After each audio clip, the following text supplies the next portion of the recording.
ముందుకు పోయే పరిస్థితి తీసుకురావాల్సిన అవసరం ఉంది. ఈరోజు రాష్ట్రంలో పేదవాళ్ళందరికీ విజ్ఞప్తి చేస్తున్నాం.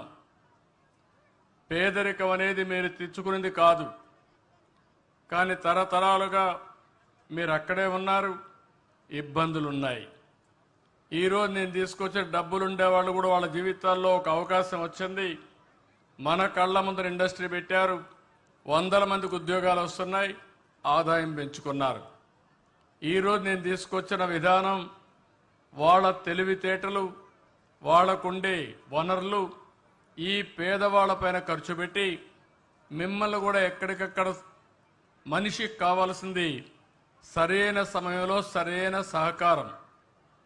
అంబేద్కర్ గారు ఉన్నారు, రాజ్యాంగాన్ని రాశాడు, మహానుభావుడు. కానీ ఆయన చిన్నప్పుడు చదువుకోవాలని డబ్బులు లేవు. ఆయన కూడా 12వ సంతానం. 11 మంది 12వ సంతానం అయితే మనం ఆలోచించుకోవాలి. ఇప్పుడే మనం చూస్తున్నాం అంటరానితనం. ఆ రోజుట్లో ఇంకా ఎక్కువ ఉండేది. అలాంటి సమాజంలో బరోడా మహారాజు అయితే బాంబేలో చదువుకోవడం నెలకు 12 రూపాయలు ఇచ్చాడు. ఆ 12 రూపాయలతో బాంబేలో చదువుకున్నాడు. ఆ తర్వాత లండన్ పోవాలనుకున్నాడు. లండన్ పై చదువుకుపోతే ఒక నెలకు $1100 ఇచ్చాడు. ఆ డబ్బులతో చదువుకుని ఈరోజు భారతదేశం మెచ్చుకునే మేధావిగా తయారయ్యాడంటే ఆయన జీవితంలో కూడా ఒక చేయూతను ఉందని చెప్పి నేను మీకు తెలియజేస్తున్నా. అబ్దుల్ కలాం ఉన్నాడు, మీకు అందరికీ పరిచయం. అలాంటి ఒక గొప్ప వ్యక్తి వెనకాల ఒక అయ్యంగారు ఉన్నారు. ఆ రోజు ముస్లింలు అయ్యంగార్లు ఎక్కడ చూసినా ఇద్దరు కూర్చునే పరిస్థితి లేకపోతే అవన్నీ వదిలిపెట్టి అబ్దుల్ కలాంని ఒక శిష్యుడిగా చేర్చుకొని గణిత శాస్త్రం, సైన్స్ ఇవన్నీ నేర్పించి అబ్దుల్ కలాం ఒక సైంటిస్ట్ అయ్యే పరిస్థితికి వచ్చాడు. ఆ రోజు ఆయన ఇచ్చిన చేయూతది. ఈరోజు రామకృష్ణ పరమహంస వివేకానందుని తయారు చేశాడు. ప్రపంచం అంతా పోయి భారతదేశం ప్రతిష్ట పెంచే పరిస్థితికి వచ్చారు. నేను అందుకనే ఇప్పుడు మార్గదర్శనం కోరాను. ఒక ఎన్టీ రామారావు గారిని తీసుకున్నా, ఒక గాంధీజీని తీసుకున్నా, లేకుంటే ఈరోజు ప్రధానమంత్రి మోడీ గారిని తీసుకున్నా, లేకపోతే నేను కానీ అందరం కానీ చిన్నగానే పుట్టాం. అవకాశాలు మాకు వచ్చాయి, సద్వినియోగం చేసుకున్నాం, అంచెలంచెలుగా ఎదిగాం. ఈరోజు ప్రపంచంలోని మోడీ గారైతే ఒక సమర్థుడైన నాయకుడిగా తయారయ్యాడు. ఈ విషయం మీరు గుర్తుపెట్టుకోవాలి. మీ పిల్లలు కూడా అమారిగా పైకి రావాలి, మీ కుటుంబం కూడా అమారిగా పైకి రావాలి. ఇది కూడా సాధ్యం అనే ఉద్దేశంతోనే నేను ఒక వినూత్నమైన కార్యక్రమానికి శ్రీకారం చుట్టాను. ఇది చరిత్ర తిరగరాబోయే కార్యక్రమం. నేను చాలా కార్యక్రమాలు చేశాను. ఈ రాష్ట్రంలో ఎవ్వరికి ఇవ్వనంత అవకాశం నాకు ఇచ్చారు. 47 సంవత్సరాలుగా రాజకీయాల్లో ఉన్నా, 8 సార్లు ఎమ్మెల్యే అయ్యాను. దగ్గర ఇప్పటికి మీరు చూస్తే 15 సంవత్సరాలు ముఖ్యమంత్రిగా ఉన్నాను. నా రికార్డు తెలుగు రాష్ట్రాల్లో మళ్ళీ బ్రేక్ చేయాలంటే చాలా సమయం పడుతుంది. కానీ ఈరోజు నేను అనుకునేది చిరస్థాయిగా చరిత్రలో గుర్తుపెట్టుకునే విధంగా ఈరోజు ఈ కార్యక్రమాన్ని P4 తీసుకొచ్చాం. జీరో పావర్టీ, పేదవాళ్ళందరికీ సహాయం చేయాలి. అదే సమయంలో ఎవరైతే ధనికులున్నారో, డబ్బులున్నాయో వాళ్ళు కూడా ఒకటే ఆలోచిస్తారు. డబ్బులు సంపాదించడం అవసరం, పేదరికం నుంచి పైకి రావడం అవసరం.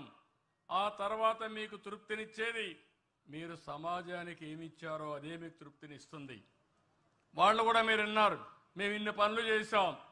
ఈరోజు మేము సమాజం కోసం కొన్ని కుటుంబాలని దత్తత తీసుకుని వాళ్ళ పైకి తీసుకొచ్చే వరకు కష్టపడతామని, మా కుటుంబ సభ్యులతో సమానంగా వారిని పైకి తీసుకొచ్చే బాధ్యత తీసుకుంటామని వారి యొక్క మీటింగ్లో చెప్పారు. అందుకే నేను వాళ్ళందరికీ అరకు కాఫీ ఇచ్చి శాలువలు కప్పి సన్మానించానంటే నా కోసరం కాదు, అది మీకోసరం అని చెప్పి మరొక్కసారి విజ్ఞప్తి చేస్తున్నా.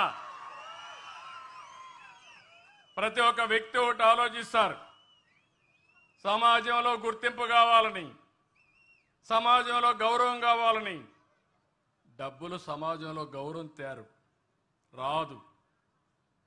సమాజంలో గౌరవం వచ్చేది, సమాజం గుర్తించేది మీరు సమాజానికి ఏ పని చేస్తే సమాజానికి ఉపయోగపడతారో అప్పుడే గుర్తిస్తారు. నేను అవకాశం ఇస్తున్నా, ఒక ప్లాట్ఫామ్ క్రియేట్ చేశాను. ఇప్పుడే మిత్రుడు చెప్పాడు, నేను మొత్తం స్టడీ చేశాను, బ్రహ్మాండంగా ఉందని.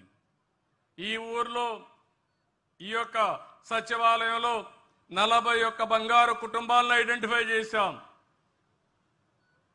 ఇంకో పక్క చెప్తున్నాను, మీరు బంగారు కుటుంబాలుగా వద్దనుకుంటే అది మీ చాయిస్. రెండోది, ఇది కాకుండా ఇంకా ఎవరైనా పేదరికంలో ఉండి మేము కూడా బంగారు కుటుంబంలో చేరతామంటే మీకు కూడా ఆప్షన్ ఇస్తున్నాం. మార్గదర్శకులు కూడా ఆప్షన్ ఇస్తున్నాం. వీళ్లే కాదు, ఈ నలుగురిని మేము చేర్చుకుంటామంటే మీకు కూడా ఆప్షన్ ఇచ్చి వాళ్ళని కూడా ఈ కార్యక్రమంలో చేర్చుకునే బాధ్యత నేను తీసుకుంటాను. బంగారు కుటుంబాలకు ఆప్షన్ ఇస్తాను, మార్గదర్శకులకు ఆప్షన్ ఇస్తాను. కానీ బాగా చేసిన మార్గదర్శకుల్ని గుర్తిస్తా, గౌరవిస్తా, సన్మానం చేస్తా, అవార్డ్స్ ఇస్తా. బాగా గుర్తు చేయని వాళ్ళని కూడా అప్పుడప్పుడు పేర్లు చెప్తా ఉంటాను. దానివల్ల సమాజమే నిర్ణయిస్తుంది మీ కథ. ఎందుకంటే సమాజం మీకు గుర్తింపు ఇచ్చినప్పుడు, అవకాశం ఇచ్చినప్పుడు తిరిగి సమాజానికి మీరు తిరిగి ఇవ్వాల్సిన బాధ్యత మీ మీద ఉంది. ఈరోజు ఇంకొక చరిత్ర కూడా, ఈరోజు జగజీవన్ రామ్ గారి యొక్క జయంతి. నేను గర్వపడుతున్న ఈ గ్రామానికి రావడం, ఈ గ్రామంలో నేను వచ్చి ఈ కార్యక్రమం చేయడం నా అదృష్టంగా నేను భావిస్తున్నా. అదే సమయంలో మీరు ఒకసారి చూస్తే 30 సంవత్సరాల కంటే ముందు ఆ రోజు ఎస్సీసీలో చాలా సమస్యలు ఉండేటివి. ఆ రోజు చాలా ఆందోళన జరిగాయి. అందులో కూడా ఎస్సీల్లో కొన్ని వర్గాలు వెనకబడి ఉన్నామని ఆందోళన చేస్తే నేను ఆ రోజు ఒక నిర్ణయం చేశాను. ఎస్సీసీలో కూడా వర్గీకరణ చేయాలి, ఏబిసిడి కేటగరైజేషన్ చేయాలని 30 ఏళ్లకు మునిపే నిర్ణయించాను. నా జీవితం అంతా నేను ఆలోచించింది, పేదవాడు ఎక్కడుంటే అక్కడుంటాం. దీనికి స్ఫూర్తి ఎన్టీఆర్. సమాజమే దేవాలయం, పేదవాళ్లే దేవుళ్ళని చెప్పిన ఏకైక వ్యక్తి నందమూరి తారక రామారావు గారు. ఆ స్ఫూర్తితోనే నేను పనిచేస్తున్నా. నేను ఇంకొక అడుగు ముందుకేశాను, అదే P4 జీరో పావర్టీ. అలాంటి కార్యక్రమానికి సోషల్ జస్టిస్ కూడా, ఈ విషయం మీరు గుర్తుపెట్టుకోవాలి. సామాజిక న్యాయం ఆ 30 సంవత్సరాల కంటే ముందు చేస్తే తర్వాత అది అటు తిరిగి ఇటు తిరిగి సుప్రీంకోర్టు పోతే కొట్టేసేట్టుగా సరిగా ఆర్గ్యూ చేయకపోతే సుప్రీంకోర్టులో కొట్టేశారు. కానీ ఎప్పుడు కూడా నిజం అనేది నిప్పు లాంటిది, ఎప్పుడు గెలిచేది సత్యమే, అసత్యం ఎప్పుడు గెలవదు.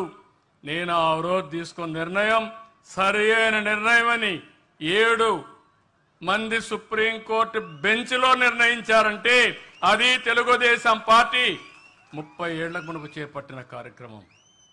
మళ్ళీ ఈరోజు ముఖ్యమంత్రిగా నేనే ఉండి మళ్ళీ ఆ నిర్ణయాన్ని అమలు చేసే అవకాశం నాకు వచ్చిందంటే అది నా పూర్వజన్మ సుకృతంగా భావిస్తున్న ఒక వర్గం అని కాదు.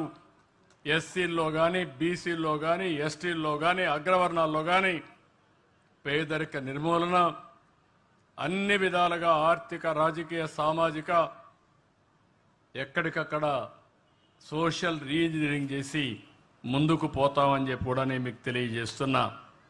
ఇంకో పక్కన మీరు ఒక్కసారి చూస్తే ఆ రోజు నేను ఆలోచించిన విధానం ఒక చరిత్ర సృష్టించింది. నేను ఆ రోజు జస్టిస్ పొన్నయ్యతో ఒక కమిటీ వేశాను. ఆ రోజు అంటరానితనం, గ్రామాల్లో 2 గ్లాసుల సిద్ధాంతం, చెప్పులేసుకొని షెడ్యూల్ కులాలు ఊర్లో తిరగకూడదని, దేవాలయాల్లో ప్రవేశం లేదని, ఇంకో పక్క తాగునీళ్లు కూడా బోర్లో నీళ్లు తీసుకోకూడదని, ఇవన్నీ ఉంటే